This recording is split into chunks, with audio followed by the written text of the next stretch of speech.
Elige cualquier camino, cualquier calle, y sin que lo pretendas, llegarás a una plaza pensada para tomar el tibio sol de otoño o la sombra bajo sus soportales de piedra berroqueña. Plaza para el descanso y la lectura en las terracitas adormecidas por el murmullo del agua de su fuente y sobresaltada por el incesante trasiego de vehículos. Se titula Plaza del General Franco, pero este pueblo parece como si hubiera estado de espaldas a los rectores que así la bautizaron, y siempre se la conoció con el entrañable nombre de La Corredera, pese a la bonita placa de mosaico talaverano con el rostro del caudillo tan jovencito y regordete. Aquí nadie anhela y reivindica, como en otros lugares, que los regidores de la villa caigan por fin en la cuenta de que ya periclitó la andadura histórica del franquismo. Ellos mantienen la placa y el nombre porque sus nostalgias tendrán. Y el pueblo es comprensivo, pero el pueblo, por algo soberano, zanjó hace años el asunto de espaldas al oficial, llamando a la plaza La Corredera.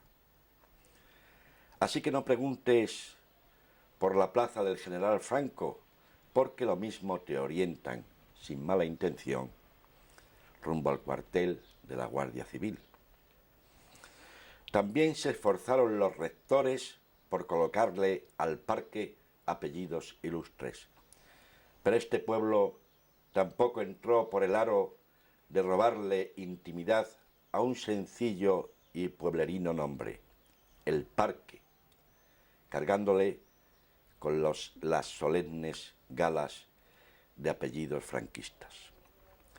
La Cruz de los Caídos frente al hotel es una prueba más del trabajo que le cuesta a esta comunidad marchar a compás de solemnidades patrióticas. Las letras de bronce han ido cayendo y dificultan una lectura con saltos y lagunas adivinadas. Manos anónimas han retorcido flechas y yugo, también de bronce, creando un auténtico chillida.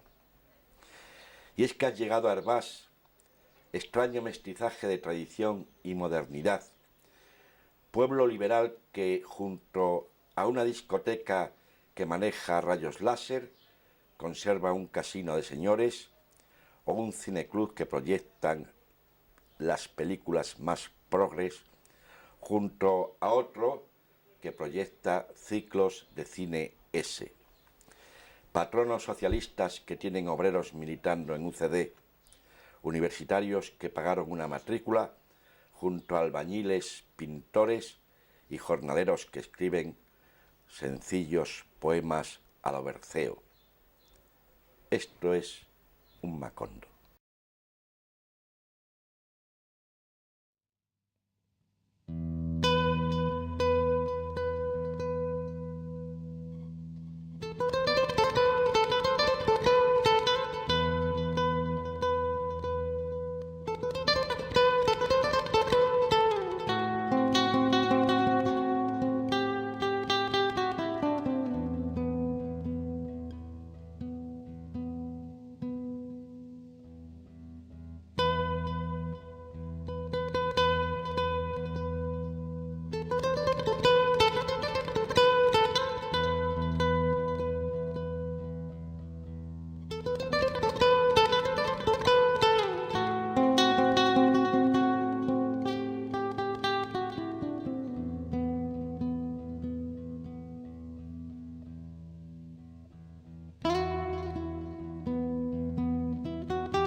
Recuerdo fue mi encuentro con un pedófilo antes de hacer la primera comunión.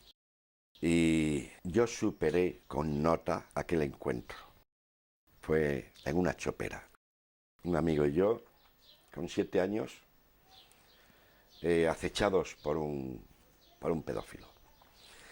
Sin embargo, yo me sentí algo culpable por la cultura de la época y de un suceso en el que yo simplemente había sido una víctima.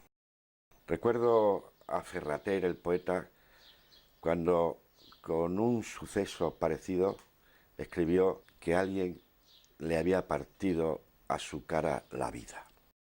Pues la cosa fue tan sencilla como que en la primera confesión general, yo que me creía culpable de algo que supe superar, porque a los 10 minutos de estar hablando con aquel señor y de percibir en aquel señor algo oscuro y sucio, salimos corriendo mi amigo y yo.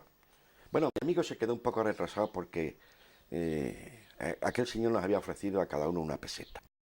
Entonces yo no encontré una palabra para confesarle al cura aquella culpa inexistente. No encontré. Y esto está explicado en la novela El pequeño Werther, y yo realicé una confesión sacrílega. Y a partir de ese momento, con arreglo o en la coherencia de aquella educación nacional católica, de aquel momento yo estaba condenado, yo era un condenado perpetuo, permanente, a las penas del infierno. Si esto le unes que me mandan a un colegio de jesuitas, de donde me invitan a los institutos provincianos porque no doy la talla, porque no sé escribir, porque no sé leer, porque yo tengo un mundo interior totalmente obsesionado con el infierno. Esto, claro, yo os lo cuento a vosotros y os puede producir, ¿esto qué es? Pues esto es lo que es. Claro, meterme en el contexto de mi edad y se pueden empezar a comprender muchas cosas. Y hablo de todo esto porque todo esto es lo que me lleva a mí a la literatura, poder contar. Y luego lo que me lleva a la enseñanza, porque yo llevo a la enseñanza de una forma instintiva, pero impelido a ser profesor para no enseñar a mis alumnos lo que a mí me enseñaron y para no hacer a los alumnos lo que a mí me hicieron. Bueno, pues sí, en este marco yo me encuentro con la palabra terapéutica. Y fíjate tú qué cosa más simple. La palabra me enseña a mí a bautizar aquel suceso para el que yo no tenía palabras. Y la palabra me dice, si habría sido muy fácil y te habrías evitado estos 6 años de tortura, si hubieses dicho, un señor nos propuso que le hiciésemos un acto deshonesto. En cuanto yo tuve estas palabras y se las conté a un cura, el cura quedó asombrado de que yo hubiese pasado por el calvario terrible de 2 años en los jesuitas, teniendo a diario que hacer un sacrilegio. Yo es que no tengo pueblos, ni tengo una nación, ni tengo una patria. Ya ni tengo... Mi patria son mis palabras. No. Mi patria es donde como. No. Hace poco pensé que mi patria era la Vía Láctea, pero hay muchas cosas detrás que pueden estar habitadas. Y mi patria está ahora mucho más en aldeas por ahí perdidas, en donde la bolsa de los cereales de Chicago está provocando mortandades terribles porque ha subido el precio de los cereales. Esa es mi patria. Es decir, es un macondo literario. O mi patria está en la Extremadura profunda de la época de los yunteros. Yo sigo estando en esa patria. Desde luego esta patria esta patria de nacionalismo centralista contra nacionalismo periférico, a mí esta patria me gusta poquísimo. Me siento agredido desde que me levanto. O si quieres, mi patria es mi huerto. Lo que pasa es que es demasiado idílico, muy horaciano, pero es verdad. Y luego, mi superpatria es mi señora.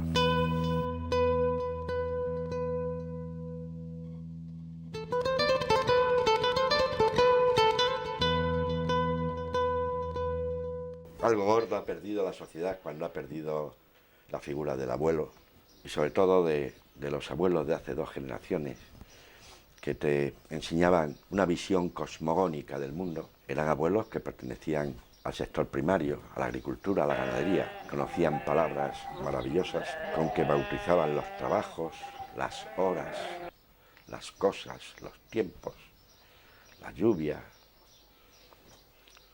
el sol.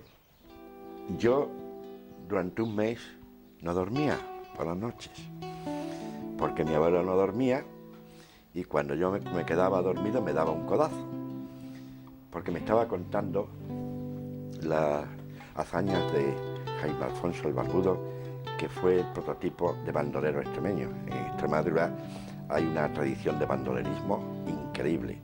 Se han escrito ya libros sobre eso. Entonces mi abuelo me contaba la historia, me contó el Lazarillo de Tormes, me contó mucho. Y me hizo aprenderme de memoria una canción. Yo no sé por qué, pero me hizo que me aprendiese de memoria aquella canción que sonaba en la radio y que decía así: enfrente de mi casa hay un gallo cruzado de lorito y de gallina, y es una cosa tan no sé qué y prodigiosa que una comisión de sabios lo examina. Por la mañana canta kikiriki y luego pone un huevo, pero hasta allí. Y luego por la noche se lía a hablar y le cuenta a las gallinas unos cuentos que se parten la pechuga de la risa que les da. Estas son las cosas cuando no había libros. Porque cuando no había libros, yo, y esto lo tengo que contar, yo me leí el primer cuento al día siguiente de saber leer mecánicamente. Y decía así: eran los diálogos de una abuelita con una niña caprichosa y que no hacía los deberes. Dice la niña: qué pereza levantarme, y más para ir a clase. Súbitamente la niña mira el calendario y dice, y exclama: ahí va, si hoy es domingo, qué alegría, voy a levantarme. ¿Cómo te has levantado tan pronto?, dice la abuelita. Nada más son las 7. De todas formas, mejor, porque así podrás hacer los deberes y llegar pronto a clase. ¿A clase, abuelita? Pues si hoy es domingo. No, nena, es que eres tan descuidada que hace 4 días no arrancas las hojas del calendario. Eso fue lo primero que leí yo en mi vida. El señor Carmelo es exactamente ese anciano de Van Gogh. ¿Le veis? En la viga central. Ese anciano de Van Gogh que me está mirando siempre, que tiene un sombrero de paja en la cabeza. Y en la parte